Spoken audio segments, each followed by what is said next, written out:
Welcome to the Patient Advocate CEO Show, real talk for professional advocates. This is where independent advocates build client-funded, sustainable practices and step fully into CEO leadership. Good morning. So today I want to talk about why structure, not flexibility, is the actual foundation of client confidence and building your sustainable advocacy practice. You see, most advocates, as we get started in this work, we think that being flexible builds trust with our clients, when in reality, flexibility is often what makes clients very anxious and our practices unstable. So today I want to talk about why structure, not flexibility, is what creates client confidence, pricing stability, and a sustainable practice for you as an advocate. And by the way, if you've ever felt like clients were unsure, like pricing conversations felt wobbly and unstable, or like you are actually carrying more weight in the emotional relationship with your clients than you should, then this conversation will help explain why. So, this isn't about being rigid, okay? Structure isn't about being so rigid that we can't have flexibility. It's not about caring less, right? It doesn't remove the passion and the compassion we have in our hearts.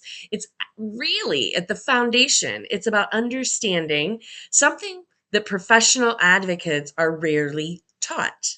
I don't see anybody teaching you this, okay? So I'm going to talk about it. Clarity creates safety. Let that sit for just a minute. Clarity creates safety, and safety is what clients are actually paying you for. It's to bring safety and confidence and calm to all of the chaos and instability and uncertainty of what they're experiencing, right? So, why does flexibility feel good, but it fails clients? Kind of an interesting dynamic, right? So let's talk about that. Flexibility feels very generous, like I'm going to be available. It sounds like very quick responsiveness. It sounds like meeting people where they are. But here's what I see over and over and over again. Flexibility without structure creates uncertainty. When clients don't know what happens next, or how decisions are made, or what's included, or what progress actually looks like when they're working with you, they will fill in those gaps with anxiety. Okay. And anxious clients do not feel confident. You know what they feel? They feel dependent on you. And that is not a good feeling for them. In turn, it's not good and sustainable for you either. Okay. So, client confidence doesn't come from unlimited access to you. All right. It comes from predictability, a predictable process, predictable communication with you, predictable boundaries. When a client can say, I know what's happening, I know what my advocate is doing, and I know what to expect from them, then their nervous system gets to settle down. And when the client's nervous system settles, the work gets easier for you. And that is what we call professional advocacy.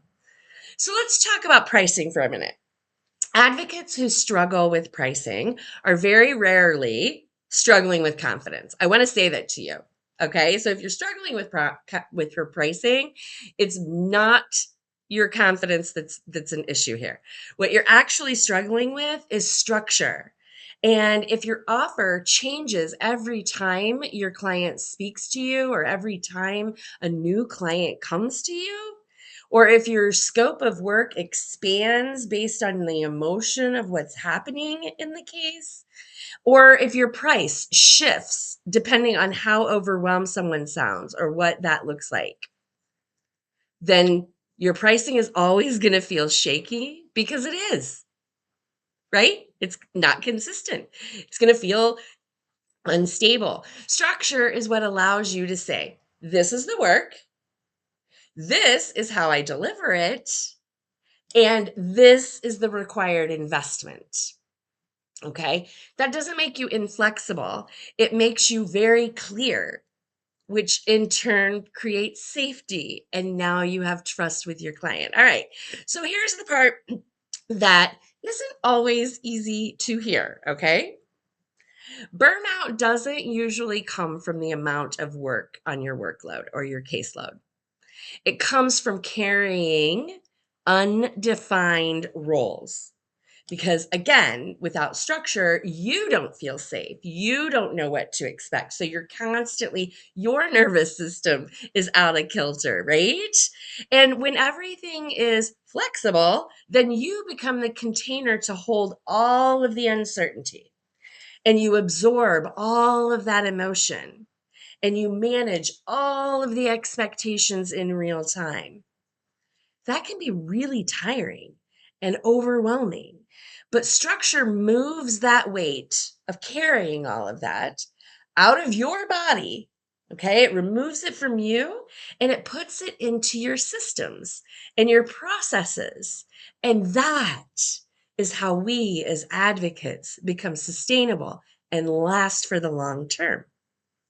So I want to talk a little bit about what does structure actually looks like inside of your practice. What does that look like? Okay? So great, let's do this. So structure doesn't mean complicated. Okay? Just because we're putting some structure into our practice does not mean that it's complicated and multifaceted and all of these steps. You know what it means? It's really, really simple. It means that your offers are very clear. It means that you have very defined scopes of work. Okay?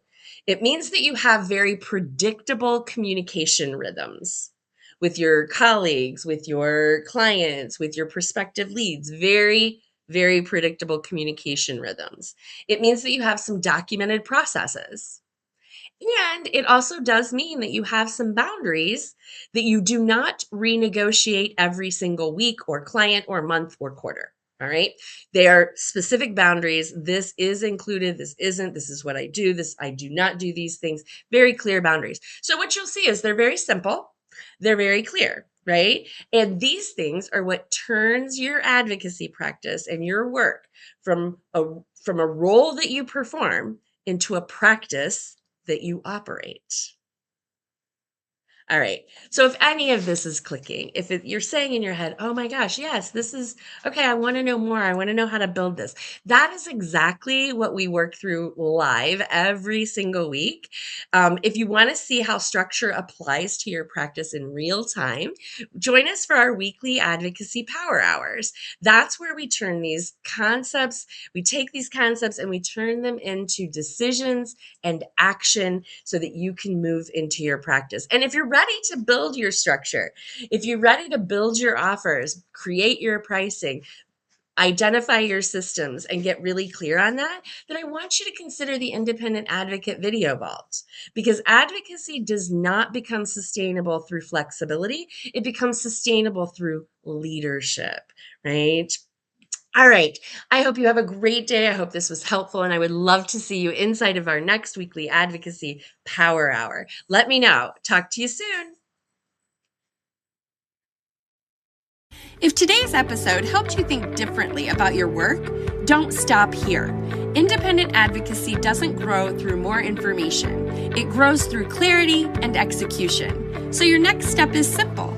Join us inside the weekly Advocacy Power Hour for free practical training every single week. All the links are below.